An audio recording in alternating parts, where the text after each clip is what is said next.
Since the end of the Cold War, one military alliance has steadily grown larger and more powerful. That alliance is NATO. Just 12 countries in 1949 now includes more than 30 members across Europe and North America. Former Soviet allies and even countries that once belonged to the Soviet sphere have joined the alliance. But this expansion has also created serious tensions with Russia. So why does NATO keep expanding? And why does it matter so much for global geopolitics?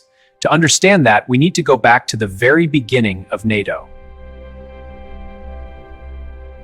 After World War II, Europe was devastated. Two global superpowers quickly emerged, the United States and the Soviet Union. Tensions between these powers led to the beginning of the Cold War. Western countries feared Soviet influence might spread across Europe. To protect themselves, 12 nations formed a military alliance in 1949. This alliance became NATO. Its core principle was simple: collective defense. If one member was attacked, all members would respond together. This rule is written in Article 5 of the NATO Treaty. For decades, NATO served as a counterbalance to Soviet power. In response to NATO, the Soviet Union formed its own alliance called the Warsaw Pact in 1955. Europe was effectively divided into two rival military blocs. Countries like West Germany, France, and the United Kingdom were part of NATO. Meanwhile, Eastern Europe remained under Soviet influence. For nearly 45 years, these alliances stood intact. But everything changed in 1991. In 1991, the dissolution of the Soviet Union transformed the global political landscape. The Soviet Union disappeared, and many Eastern European nations suddenly became independent. Countries that had once been part of the Soviet sphere began seeking security and political stability. For many of them, joining NATO seemed like the best way to guarantee their independence. As a result, NATO began expanding eastward. In 1999, several former Soviet-aligned countries officially joined NATO. These included Poland, Hungary, and the Czech Republic.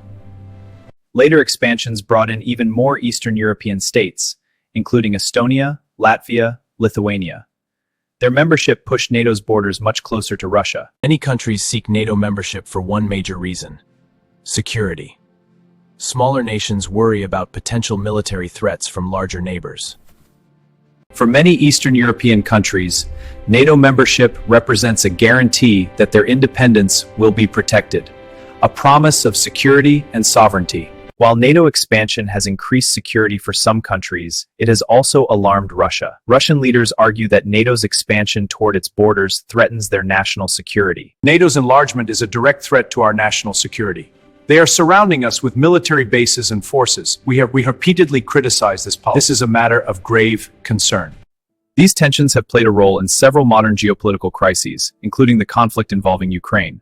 The issue of NATO expansion remains one of the most controversial topics in global politics. Even today, NATO continues to grow.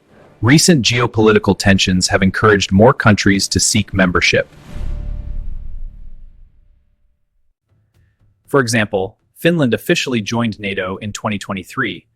Another Nordic nation, Sweden, has also moved toward membership. These decisions were heavily influenced by security concerns in Europe.